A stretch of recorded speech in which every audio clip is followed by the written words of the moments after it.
আপনারা দেখছেন কবির Sourav YouTube channel. এই মুহূর্তে আমি বসে আছি দীনেশ মজুমদার ভবন, এসএফআই এবং ডিওয়াইএফআই এর রাজ্য দপ্তরে, এবং আমার সঙ্গে আছেন এসএফআই ভারতের ছাত্র ফেডারেশন পশ্চিমবঙ্গ রাজ্য কমিটির সম্পাদক দেবাঞ্জন দে। দেবাঞ্জনের সাক্ষাৎকার এই জন্য এই সময় নিচ্ছি কারণ ছাত্র রাজনীতি কিন্তু নতুন করে সরগরম হয়ে উঠেছে এবং রাজ্যের যে বাতাবরণ সেখানে কিন্তু রাজনৈতিক বাতাবরণে ছাত্ররা কিন্তু অন্যতম অনুঘটকের ভূমিকায় এই মুহূর্তে রয়েছে আমি বলবো। দেবাঞ্জন, তোমাকে স্বাগত জানাই আমাদের ইউটিউব চ্যানেলে।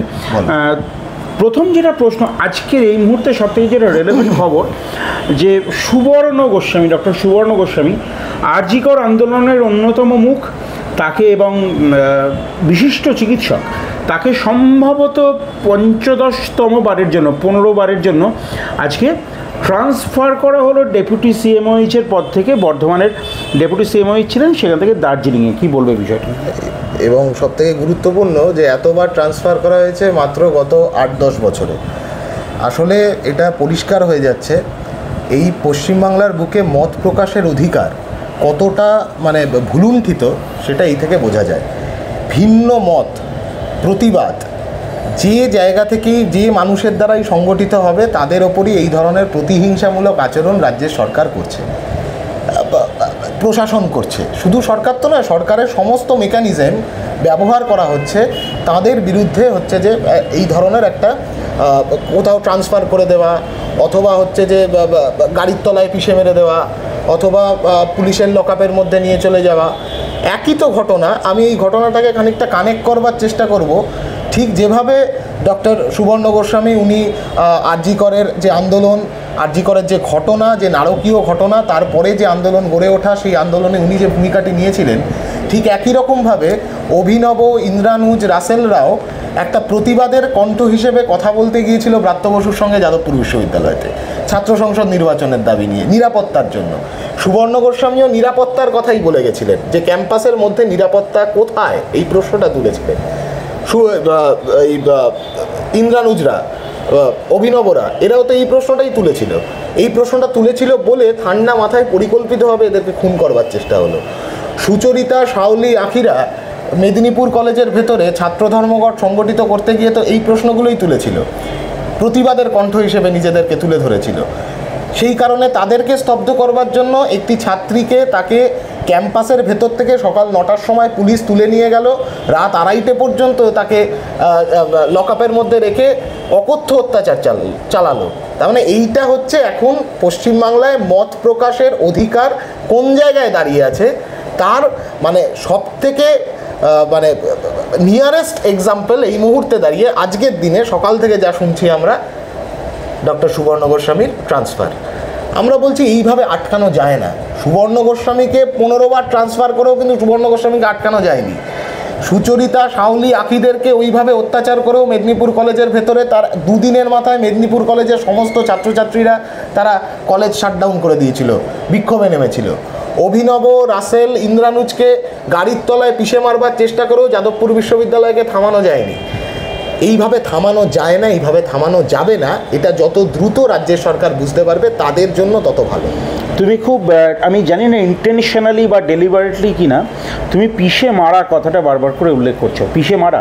হ্যাঁ, এবং কোথাও সেই পিষে মারার হাতিয়ার হচ্ছে গাড়ির চাকা, কোথাও সেই পিষে মারবার হাতিয়ার হচ্ছে রাষ্ট্রের চাকা। সুবর্ণ গোস্বামীকে রাষ্ট্রের চাকা দিয়ে পিষে মারবার চেষ্টা হচ্ছে। অভিনব, রাসেলকে সেই রাষ্ট্রের প্রতিভূই নিজে গাড়িতে বসে পিষে মারবার চেষ্টা করেছে। সুচরিতাদেরকে প্রশাসন পিষে মারবার চেষ্টা করছে তার চাকার তলায়। আমরা বলছি এই চাকা বিষয়টা না, সভ্যতায় আবিষ্কার হয়েছিল এগিয়ে চলার পথ হিসেবে, মানুষকে আটকে দেওয়ার পথ হিসেবে নয়।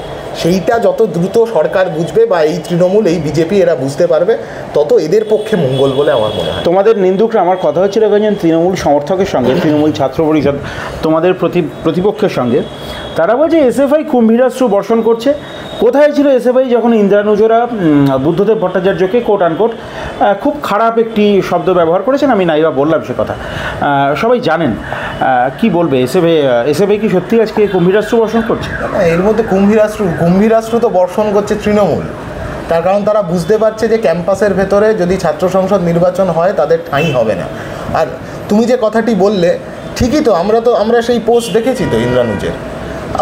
শুধু তাই কেন, ক্যাম্পাসের ভেতরে, যাদবপুর বিশ্ববিদ্যালয়ের ভেতরে ইন্দ্রানুজ যে সংগঠনটির প্রতিনিধি, সেই সংগঠন তো এসএফআইয়ের বিরোধিতা করেছে দিনের পর দিন, কিন্তু তারপরে দাঁড়িয়েও যখন একজন ছাত্রের ওপর দিয়ে গাড়ির চাকা দিয়ে পিষে দেওয়ার চেষ্টা করা হয়, ব্রাত্য বসু এই চেষ্টা করেন, তারপরে দাঁড়িয়ে তার প্রাথমিক পরিচয়, তার প্রধানতম পরিচয়টা হচ্ছে সে একজন ছাত্র।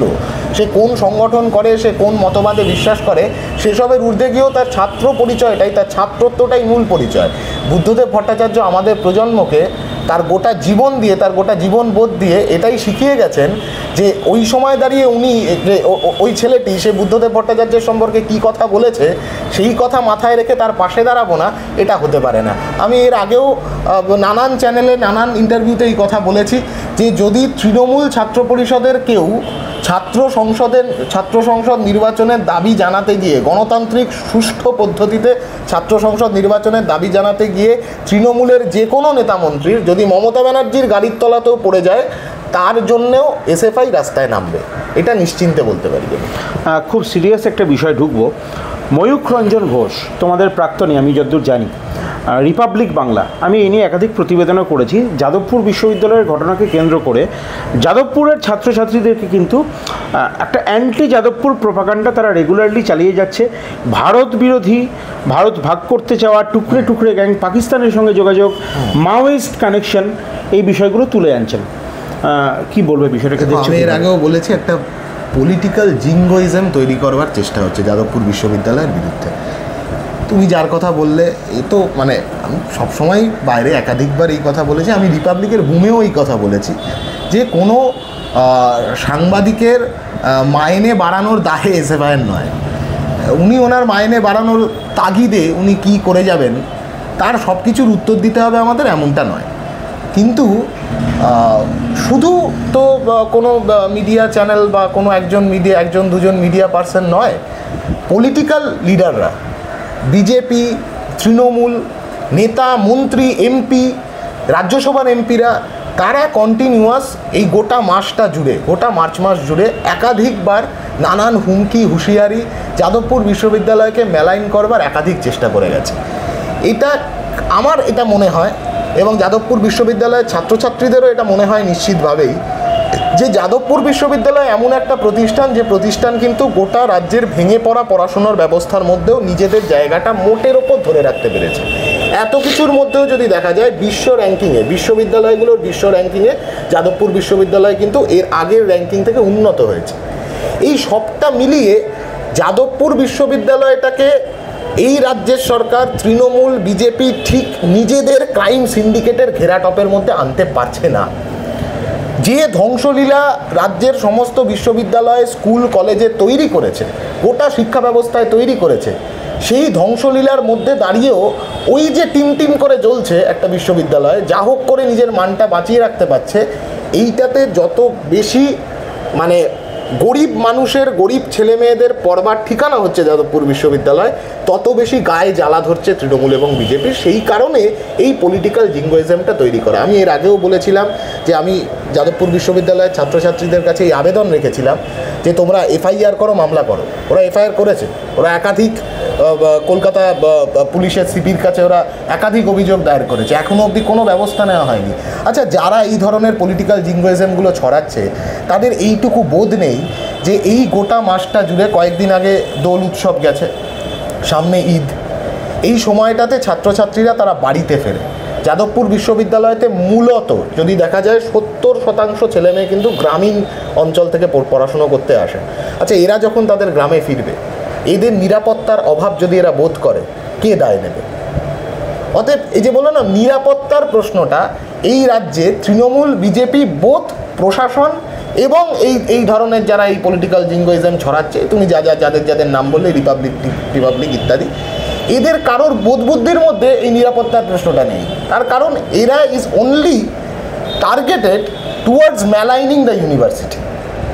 যে কথাগুলো বলছে এগুলোর কোনো মানে আছে? এই যে টিভি চ্যানেলে সন্ধেবেলা স্যুট ব্লেজার পরে বসে পড়ছে এবং যা পারছে তাই বলে যাচ্ছে, কোথায় নাগা সন্ন্যাসী ঢুকিয়ে দেবে, এই করবে তাই করবে।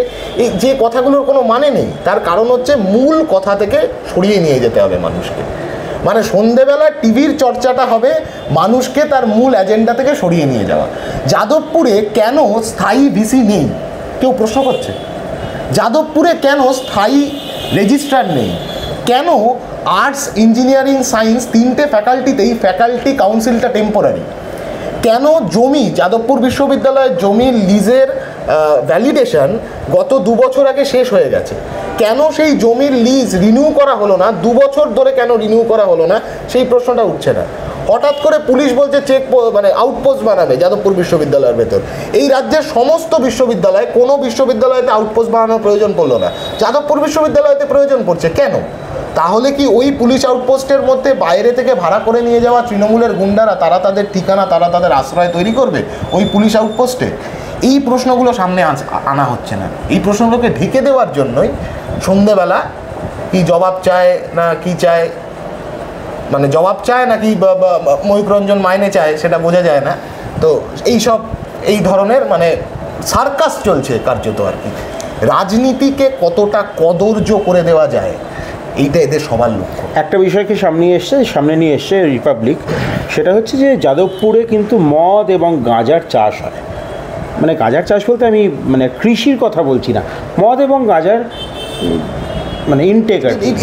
এটার কি ভিত্তি, এই কথাটার কি ভিত্তি আছে? মানে এর কোনো প্রমাণ, এর কোনো রকম কোনো ফুটেজ এরকম কিচ্ছু দেখাতে পারবে? একটা বিশ্ববিদ্যালয়, সেই বিশ্ববিদ্যালয়কে মেলাইন করবার জন্য আর কতটা নিচে নামবে এরা? এবং এইটা যে করছে, এইটা যেদিন বলছে তার 2 দিনের মধ্যে যাদবপুর বিশ্ববিদ্যালয় গোটা দুনিয়ার বিশ্ববিদ্যালয়ের র্যাঙ্কিংয়ে আরও বেশি করে এগিয়ে যাচ্ছে। এর থেকে বড় চট তো আর হতে পারে না। যারা বলছে সেই নিন্দুকদের গাল। আরবান নকশাল কারা? Urban Naxal, what is urban Naxal? এই আরবান নকশালটা তো একটা স্পেসিফিক কয়েনে, যেটা শুধু যাদবপুর বিশ্ববিদ্যালয় নয়।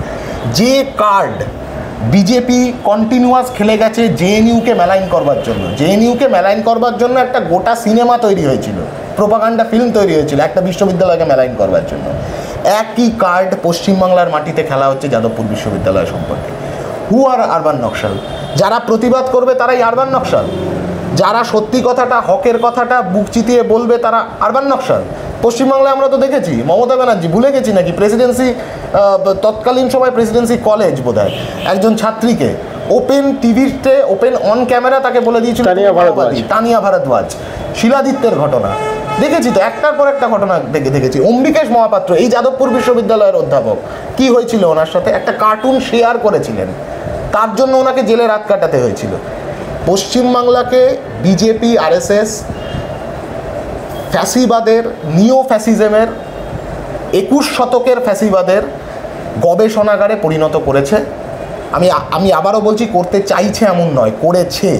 এবং এই করার পদ্ধতি, করার রাস্তা তৈরি করে দেওয়ার জন্যই তৃণমূলকে প্লান্ট করা হয়েছে এই পশ্চিমবাংলার মধ্যে। তোমরা ইন্দ্রানুজকে ফুল পাঠিয়েছিলে, আমি বলছি যে সেই ফুলের সংখ্যা একটু বাড়াও, কারণ ইন্দ্রানুজের প্রতি এই মুহূর্তে আমার একটা কথা মনে পড়ছে।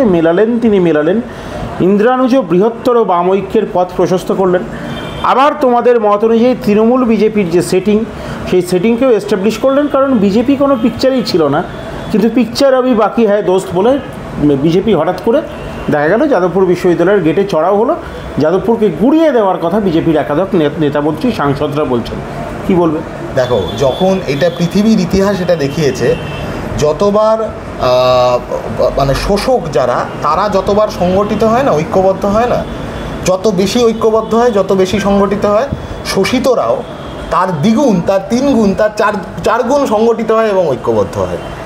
বিজেপি, তৃণমূল, তারা গোটা পশ্চিমবাংলার, তুমি যাদবপুর ছাড়ো, বিধানসভার মধ্যে কি হচ্ছে? বিধানসভাটা কিসের জন্য তৈরি হয়েছে? প্রবল উত্তপ্ত পরিস্থিতি, বিতর্ক। ধর্ম কি নিয়ে বিতর্ক? ধর্ম নিয়ে, পলিসি নিয়ে নয়। কটা স্কুল তৈরি হয়েছে, কটা স্কুল তৈরি হয়নি, কটা স্কুল বন্ধ হয়েছে, এই নিয়ে বিতর্ক হচ্ছে না। কটা কলেজ নতুন তৈরি হয়েছে 2011 সালের পরে, কেন তৈরি হয়নি, কটা কলেজ বন্ধ হয়েছে, এই নিয়ে বিতর্ক হচ্ছে না। মিড ডে মিলে কি সীমাহীন দুর্নীতি চলছে, এই নিয়ে বিতর্ক হচ্ছে না। মানে বিধানসভার বুকে দাঁড়িয়ে যে সময় ব্রাত্য বসু এই 2 দিন আগের সেশনে বলছেন যে শিক্ষকদেরকে গ্রামে স্কুলে পাঠাতে হবে। এটা যেদিন দাঁড়িয়ে বলছে, ওই একই দিনে বাঁকুড়াতে ডিস্ট্রিক্ট ইন্সপেক্টর অফ স্কুলের কাছে একটা চিঠি যাচ্ছে এডুকেশন ডিপার্টমেন্টে, যেখানে লেখা আছে 7টা এমএসকে, বাঁকুড়ার 7টি জায়গা 7টা এমএসকে বন্ধ করে দিতে হবে। এই নিয়ে কথা হচ্ছে না, কিন্তু এই নিয়ে কোনো বিতর্ক হচ্ছে না। বিতর্কের কেন্দ্র কি না ধর্ম পালন। একদিকে শুভেন্দু অধিকারী যা খুশি তাই বলে যাচ্ছে, একে চ্যাংদোলা করবে, ওকে তাই করবে, হ্যান করবে, ত্যান করবে। ওদিকে হুমায়ুন কবির যে দুদিন আগে বিজেপির নেতা ছিল, যে যদি মানে সে যা করে গেছে দিনের পর দিন তার নিজের কনস্টিটুয়েন্সিতে, যে মানুষগুলোর উপর অত্যাচার চালিয়ে গেছে তারা প্রত্যেকে মুসলমান ধর্মাবলম্বী মানুষজন। সে আজকে মুসলমানদের মসিয়া হয়ে ইসলামকে রক্ষা করার মানে এমন হাবভাব দেখাচ্ছে, ইসলামকে রক্ষা করার পবিত্র কর্তব্য ওনার ওপর ফরিস্তারা এসে আরোপ করেছে আর কি। অতএব আমি এটা পরিষ্কার বলছি, এরা কন্টিনিউয়াস যে কোনো ইস্যুকে ধামাচাপা দেওয়ার জন্য 2026 সালের ইলেকশনটাকে মাথায় রেখেই বিজেপি আর তৃণমূল হিন্দু মুসলিম এই ভাগটা তৈরি করবার চেষ্টা করছে। এবং কেন এই ট্রেনিং কে দিয়ে গেল? মোহন ভাগবত 11 দিন ধরে পশ্চিমবাংলায় ঘুরে বেরিয়েছে, এই জীবনে কোনো দিন দেখা যায়নি। মোহন ভাগবত 11 দিন পশ্চিমবাংলায় এক প্রান্ত থেকে আরেক প্রান্ত ঘুরে বেড়াচ্ছে। কিসের জন্য? কি লাভ? কি প্ল্যানিং করতে এসেছিল? এইটাই তো প্ল্যানিং। ঠিক মোহন ভাগবত বেঙ্গল থেকে বেরোলো, এই জিনিস শুরু হলো, বিধানসভা সেশন শুরু, বিধানসভা এই কাণ্ড শুরু। অতএব গোটাটা একটা ব্লু প্রিন্ট তৈরি হচ্ছে মানুষের এই ঐক্যটাকে, ছাত্রদের ঐক্য, ওভারঅল জনগণের ঐক্যটাকে ভাঙবার জন্য, এবং হিন্দু মুসলমান এই দুটো বাইনারিতে গোটাটাকে আটকে। দেবাঞ্জন, একদম শেষের দিকে চলে এসেছি, আর দুটো প্রশ্ন করব। প্রথম কথা হচ্ছে নওশাদ সিদ্দিকী, দেখুন তোমার সঙ্গে ছাত্র রাজনীতি সংক্রান্ত কথা হলো, এবার একটু অরবিটটা চেঞ্জ করি, এবার একদম মেইন স্ট্রিম পলিটিক্সের অরবিটে একটুখানি ঢুকি। নওশাদ সিদ্দিকী তিনি মমতা বন্দ্যোপাধ্যায়ের সঙ্গে 25 মিনিট বৈঠক করলেন, তারপরে মমতা বন্দ্যোপাধ্যায় ফুরফুরা শরীফে গেলেন, এবং হুমায়ুন কবির, যার কথা তুমি বলছিলে, প্রাক্তন বিজেপি অধুনা তৃণমূল নেতা, বিদ্রোহী বিক্ষুব্ধ তৃণমূল নেতা, যিনি ধর্মকে সবার আগে রাখছেন, তিনি বলছেন যে নওশাদ সিদ্দিকীর সঙ্গে মমতা বন্দ্যোপাধ্যায়ের সেটিং হলেও হয়ে থাকতে পারে, টাফ প্লেয়ারকে না দিয়ে ইজি প্লেয়ারকে দেওয়া হবে, নওশাদ নিজের সিটকে সিকিউর করার চেষ্টা করছেন। এটাও কি মোহন ভাগবতের খেলা? এটা কে বলছে? এটা হুমায়ুন কবির বলেছেন। হুমায়ুন কবিরের এটা বলা ছাড়া আর কি বলার আছে? আচ্ছা, ও তো ন্যাচারাল এই কথাটাই বলবে, কারণ ওকে এখন ও নিজে এখন এমন একটা হাবভাব করছে যেন মুসলমানদের মসিহা। তাই বাকি যারা হচ্ছে গরিব মানুষের প্রতিনিধিত্ব করে, মুসলমান সমাজের মধ্যে যারা গরিব মানুষের প্রতিনিধিত্বকারী আওয়াজ, তাদেরকে মেলাইন করাটাই ওর কাজ, এছাড়া ওর কোনো কাজ নেই। সেই কারণে এই ধরনের কথাবার্তা বলছে। কেউ মুখ্যমন্ত্রীর সাথে 25 মিনিট বৈঠক করলেই সে তার সাথে মুখ্যমন্ত্রী সেটিং হয়ে গেছে, এইটা আমি কেন, কোনো শুভবুদ্ধি সম্পন্ন মানুষজনই যাদের মিনিমাম বোধবুদ্ধি আছে তারা এটা মনে করে না, আমার ধারণা। এবার হুমায়ুন কবির কেন এটা মনে করেছেন? আমার ধারণা মনে করেছেন তার কারণ এই যে আগুনটা তৈরি করবার চেষ্টা করছে, হিন্দু মুসলমান ভাগ করে দেওয়ার যে আগুনটা বিধানসভা থেকে শুরু করে রাজ্যের প্রতিটা প্রান্তে তৈরি করবার চেষ্টা করছে, সেই আগুনে ঘি ঢালবার জন্য এই যে এখন সামনে ঈদ, তার পরপরই আবার রামনবমী, কিন্তু এই সময়টাকে এরা বেছে নিয়েছে এই ঝামেলাগুলো, স্পার্কগুলো তৈরি করবার জন্য গোটা রাজ্যের নানা প্রান্তে। এবং এই স্পার্ক থেকেই এরা 26-এর নির্বাচনের ভোট ব্যাংক পলিটিক্সের খেলাটা শুরু করবে, যেটা এদেরকে সুবিধা দেবে 1 বছর বাদে। মানে এরা মনে করছে এদেরকে সুবিধা দেবে 1 বছর বাদে, কিন্তু দিনের শেষে পশ্চিমবাংলার সোশ্যাল ফেব্রিক, কালচারাল ফেব্রিক, সেটা কিন্তু ধ্বংস হচ্ছে প্রতিদিন। পশ্চিমবাংলার সোশ্যাল ফেব্রিক, কালচারাল ফেব্রিকের মধ্যে এগুলো ছিল না। তুমি দেখে থাকবে, সুজন চক্রবর্তী এই কথা বলেছেন, আমাদের অভিভাবক, আমি যে সংগঠন করি সেই সংগঠনের প্রাক্তন সাধারণ সম্পাদক সুজন চক্রবর্তী এই কথা বলেছেন যে রামনবমী পশ্চিমবাংলার সংস্কৃতিতে ছিল না কোনো দিন। এবং ঠিকই তো, আবার সেই একই কথা উনি এমনি বলছেন না। তুমি যদি কালীপ্রসন্ন সিংহের হুতমের নকশা পড়ো, তুমি দেখতে পাবে ওখানে লেখা আছে পরিষ্কার করে যে রামনবমী কোন জায়গা থেকে পশ্চিমবাংলার মানে একটা অংশের ফেস্টিভ্যাল হিসেবে এসেছিল। গোটা পশ্চিমবাংলার সোশ্যাল ফেব্রিকের মধ্যে কোনো দিন রামনবমী ছিল না, হনুমান জয়ন্তী ছিল না। কী করে ঢুকলো? কারা ঢোকালো? যারাই ঢোকাক, তারপরে গিয়ে একটা অংশের মানুষের মধ্যে তা পপুলারাইজ হয়েছিল।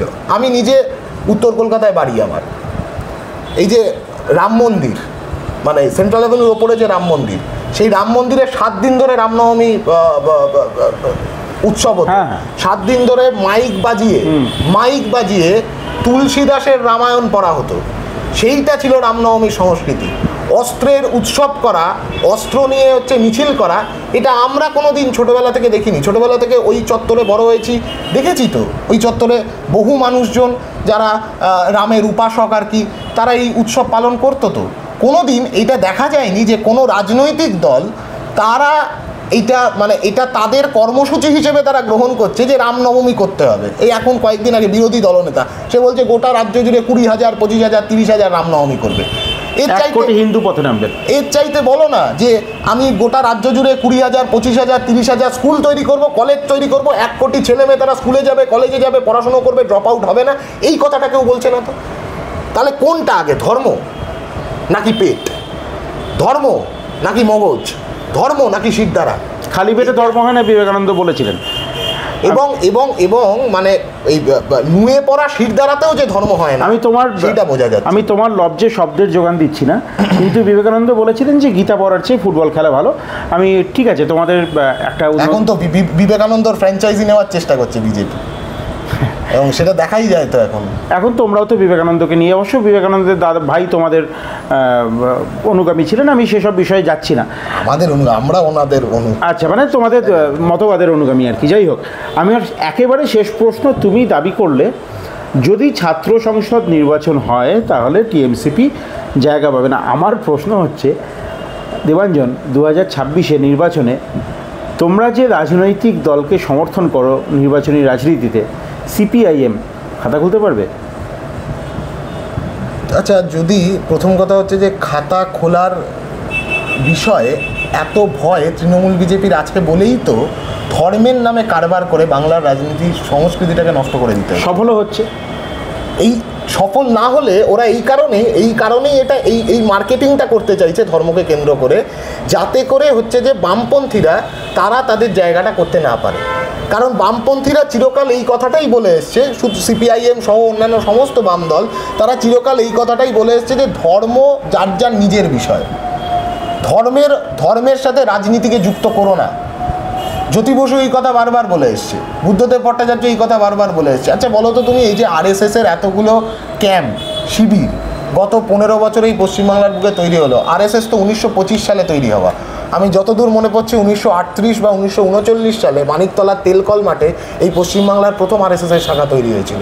তারপরে এতগুলো বছর এই পশ্চিমবাংলার বুকে আরএসএস তার ডানা মেলতে পারলো না। 2011-র পরে ডানা মেলতে পারলো। জ্যোতিবাবু দাঁড়িয়ে থেকে বলে দিয়েছিলেন যে দাঙ্গা তখনই হয় যখন হুকুমত চায়, সরকার না চাইলে দাঙ্গা হয় না, সরকার না চাইলে দাঙ্গাবাজরা মাথা তুলে দাঁড়াতে পারে না।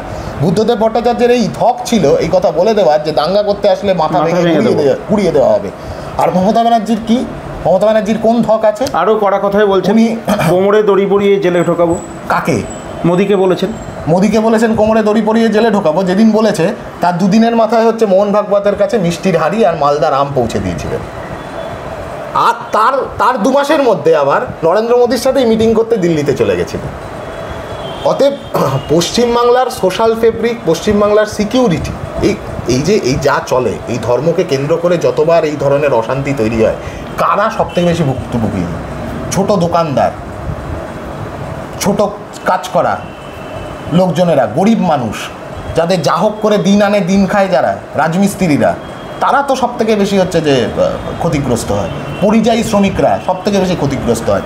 গত 10 বছরে এই গোটা দেশ জুড়ে যতগুলো ধর্মের এই ফিকিরে যতগুলো হচ্ছে যে ঘটনা ঘটেছে, আফরাজুল থেকে শুরু করে একটার পর একটা যদি দেখো, গোটা দেশের বলছি আমি, শুধু বাংলা নয়, যারা মরেছে তাদের ক্লাস অ্যাঙ্গেল কি, কোন শ্রেণীর মানুষ তারা?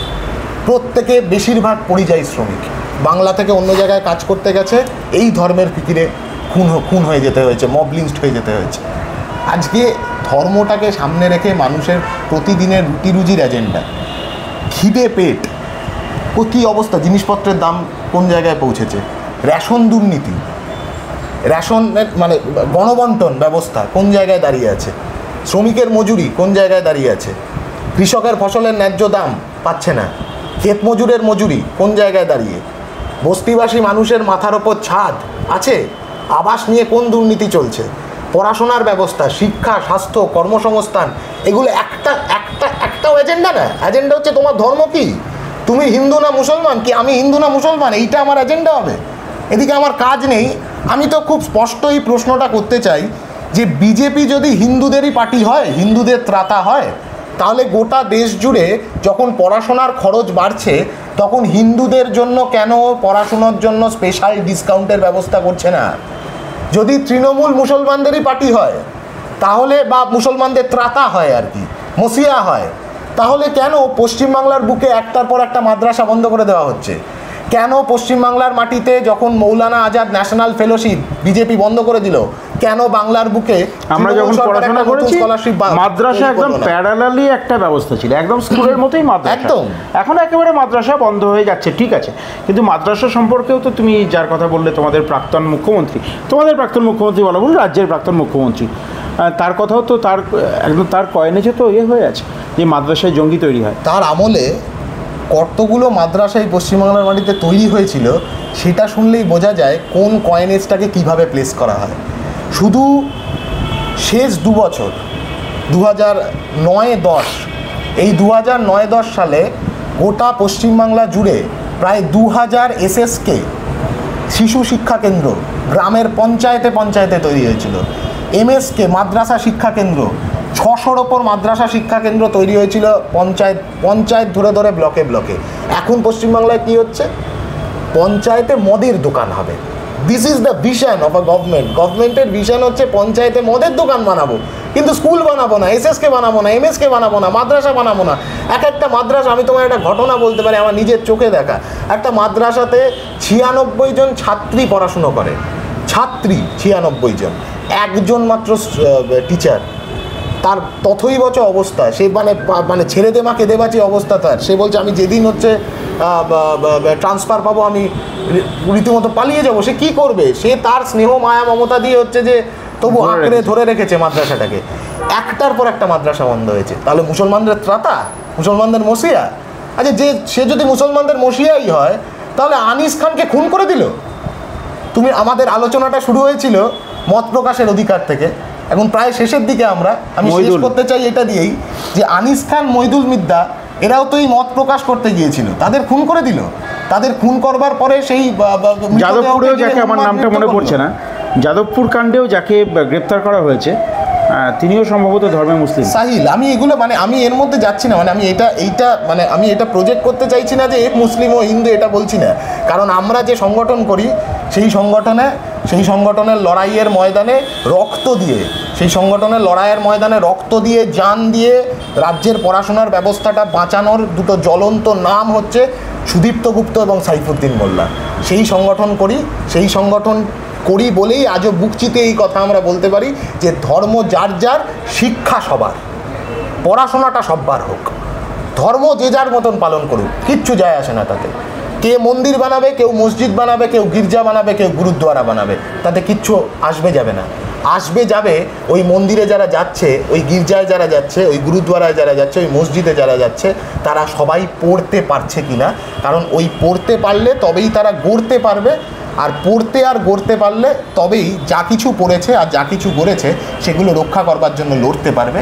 এটাই আমরা গোটা রাজ্য জুড়ে বলতে চাইছি। দেবাঞ্জন সুবক্তা, এসএফআইয়ের নেতৃত্বরা সুবক্তাই হয়, সিপিআইএমের অন্যতম বড় সাপ্লাই লাইন। আমরা এতক্ষণ কথা বললাম দেবাঞ্জন দে, এসএফআইয়ের রাজ্য সম্পাদকের সঙ্গে। দেবাঞ্জন অত্যন্ত অ্যাসার্টিভ কথা বললো, সদর্থক কথা বললো, পজিটিভ কথা বললো। এরকম আরও এক্সক্লুসিভ আপডেটস পাওয়ার জন্য আপনার চোখ থাক কবির সৌরভের ইউটিউব চ্যানেলে। নমস্কার।